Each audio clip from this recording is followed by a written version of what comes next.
Hi everybody, welcome to Brelsford Family Homestead. I'm Darcy. Today we are going to make beef bone broth. I have about 10 pounds and a few bags of these beef marrow bones from a local farmer where I buy my beef, and I need more broth in my pantry and I really wanted some beef bone broth. So I am going to this is super easy. I just wanted to bring you along so you can see this process. So whether you raise your own meat like we do or not, you can go like I do for beef, since I only raise poultry and pork, and you can buy bones and make your own healthy bone broth. I have my big roaster here. I have a couple of these, but I'm going to use this one. I'm going to put these in as they are. If yours are frozen, that's fine too. I'm just going to roast them for a short time. Then I'm going to cover with water and let them go for like 2 days. So I'll show you what it looks like once they're roasted before I add the water, and then I'll come back, show you what it looks like and the rest of the process. This is super easy. It is a great way to add yummy food to your pantry, way cheaper than buying it at the store, and better for you too. Let's get started. You could probably buy these from a local butcher too. You could definitely try that out. Don't mind all this stuff on my counter. It's late at night. Still cleaning up from other things. I don't put anything in my broth but bones and a little bit of apple cider vinegar, which I will not add until I add the water. And for me, that's just makes it more versatile for me. I can give it to my pets if I want without worrying about the content, and I can flavor it how I want it when I use it. All right. There we go. I'm gonna put a lid on, turn that on, and let it roast for a little while.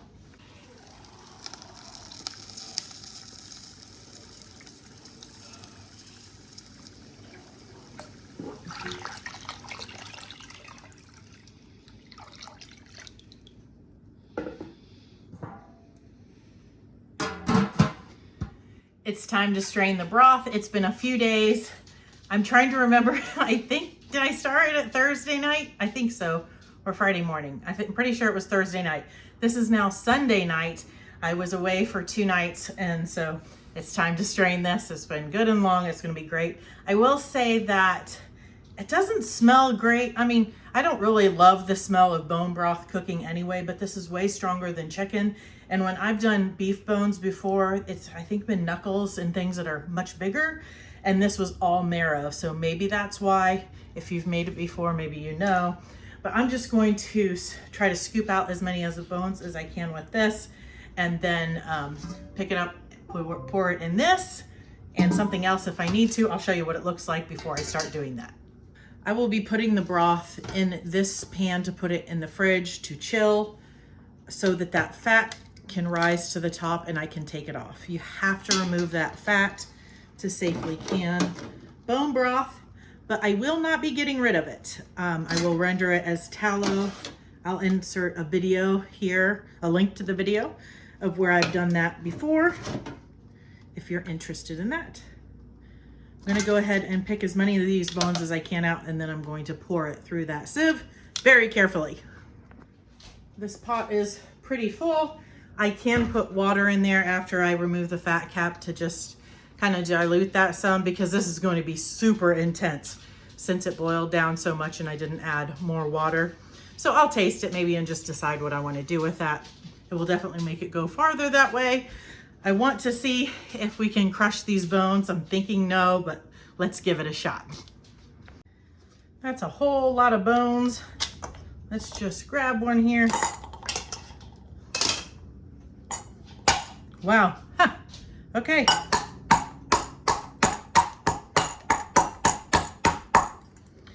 Not breaking as easy as chicken bones, but okay.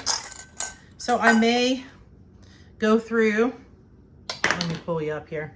I'm gonna make sure that I pick some out and crush them really, really well before I even consider giving them to my dogs, because they do need to be really fine. They are breaking easily, but I'm going to be extra careful with that. The chicken bones and turkey bones always crush really easily, so they're safe for the dogs, but I can give these to the chickens And I could just let them pick them clean and then take the bones and put them in the compost, and that would add great things to my compost. So maybe I will do that. This pot of broth, I'm gonna let it cool just a little bit before I stick it in my fridge. It's so hot. It needs to chill really well so I can pull that fat cap off. Sometimes it doesn't solidify enough in just one day. So I'm just gonna wait and see what it looks like. I may wait till day 2 to pull it out and start canning it. I think it will firm up faster than chicken broth. That schmaltz sometimes doesn't thicken up very easily. So I will bring you back when it's time to pull that fat cap off and can this beef broth. The broth has chilled and the fat cap has gotten pretty hard up here. I'm gonna pull that out, and later I will clean that and render it for tallow. I'll put a link to a video here of how I do that. This is great for cooking and things, not so great for body products if you make those, because this will definitely have more of a beefy smell no matter how many times you clean it. So let me get this scraped off and we'll heat this broth up so we can get it canned. I'm just gonna scoop this out with a slotted spoon, spider, whatever you've got, and put it in this other pot so I can deal with it after the broth.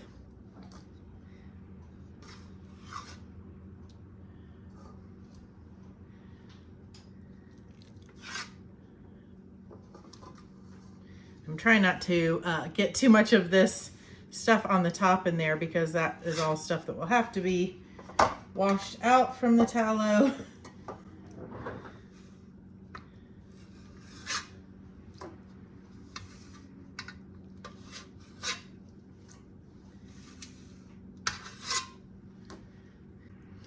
All right, now we've got the wiggly jiggly bone broth here.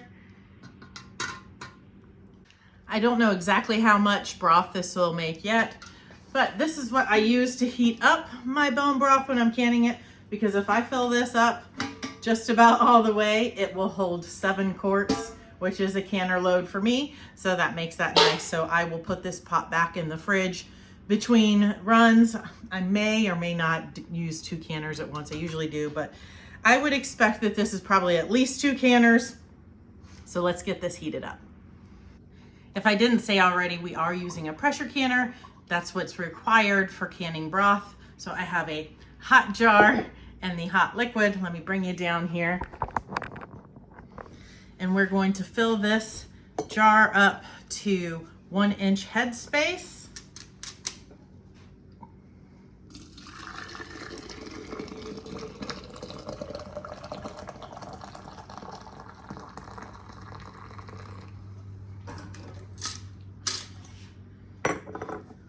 My tool here to check, and that's a little bit over, so I usually have some type of spoon so I can add or take away until we're at that proper head space. Just a little bit more. All right, I have a paper towel here moistened with a little bit of vinegar. We're gonna wipe that rim really good. I didn't really get a lot on there, but this can be a little bit greasy even with taking out the fat. I'm using Superb lids.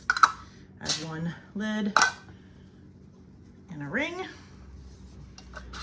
And for these, you're gonna fingertip tight like that. And then this goes in the canner. All 7 quarts are in the canner, so I'm gonna go ahead and put the lid on.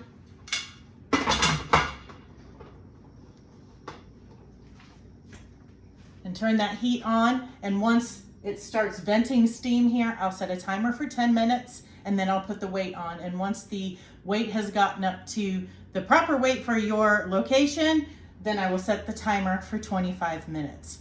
Then I will take it off of the heat and let the pressure come all the way down before taking the weight off. Then I will let it sit for a few minutes. I will open the lid but not lift it off, let it sit for a few minutes, take the lid off, let it sit for a few minutes. This is a game of patience. Then I will carefully take them out of the canner and put them on like a cutting board, a towel or something, and let them sit for 12 to 24 hours before checking to make sure they were sealed. Remove the rings, because we don't store them with rings. wash them off, label them, and put them in the pantry. It really is an easy pressure canning recipe to do, not recipe, instructions, if you're just starting out with pressure canning. I love to make broth. It is a huge staple in my house and I never feel like I have enough. So I'm really happy to put this on the shelves.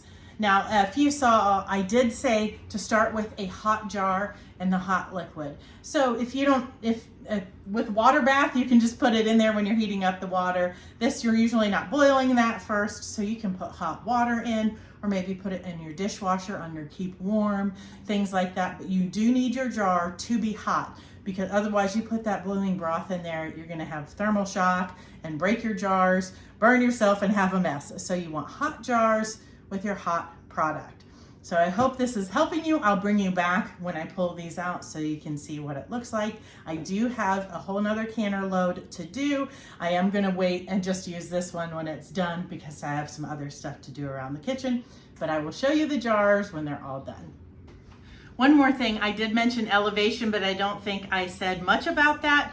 So when you're following recipes for pressure canning, it will tell you how long to process based on what size jar you're using and what your elevation is. So you need to know your elevation to put the right weight for the pressure on your pressure canner. So I would Google your property's address to know for sure what your elevation is, because it could be different than your county or your town. My town has a different elevation than my property does, so I use what that says for my property. I use 10 pounds of pressure for 25 minutes. So make sure you know that, maybe write it down just in case you might forget, but you move somewhere or you go to a friend's house to can, make sure you know the elevation so you can can your things safely and properly. There's all kinds of things going on in the kitchen right now, but it is time to take the jars out of the canner. I'm gonna put them here on a cutting board and so I can move them out of the way, and then I'll leave them undisturbed for 12 to 24 hours. And I'll check the seal, wash them off, label them, and put them in the pantry. Now I will show you, for some reason, I had one have the lid blow off. I heard it during the canning process, but I wasn't recording to share it with you, so I knew what had happened. Happens sometimes, but I think that's like the second time this year, and I've canned hundreds of jars. Maybe I didn't tighten it right. Maybe that ring wasn't fitting on there. So it happens even to those who have been canning for a long time. So no problem. The rest are all fine and safe. And I do have one more canner load of broth to make. Hi everybody, it's the next morning, and I thought I wanted to insert here what I do to check my jars. I want to make sure that I'm always giving you information that is helpful to you, whether you have never canned before or you've been canning for some time. I want you to be encouraged and empowered and not feel like you don't know what you're doing. So if you've seen this before, sorry, but this is for those who have not done this before or need a refresher. So this is the, excuse my dog's drinking in the background. This always happens. So these are the jars that we canned last night, and the ring is still on. So I'm gonna take that off, and I'm gonna test to make sure that that seal is on there. Usually you'll be able to see that the button in the middle is pressed down, but still just give it a little bit of a wiggle, a tug to make sure it's on there really good. And then I like to wash mine. I use soap and water just to make sure that there's nothing on the outside that could attract anything, grow some mold or whatever. That's just gross. We want clean jars in the pantry. And then I put labels on mine. I just happen to have a label printer that I'm able to use. So I print out. It's super easy, and I just stick it on the top. You could use a Sharpie or anything that you want, but do label them so that maybe you know what's in it, but not everybody else in your house does. So that's what I do each time. We store them without the rings on them to make sure there isn't a false seal, and then you have gross stuff in there. So this is how you store them, and you should not stack them. Single layer, but that's how we do it. I hope that it's helpful. If you have any questions on how to do this or other canning, please leave it in the comments below, and I'd be happy to help you out. This broth does look different with the marrow bones versus some large bones that I've used before. but I am still very pleased with it, and I know this is going to be a great addition to my pantry. I hope that this was helpful to you and that you give canning a try, especially broth. It is easy and it is just such a staple in the pantry for so many things. If you've never used it instead of water in your rice, please try that out. It is so good. Until next time, I appreciate you guys watching. God bless.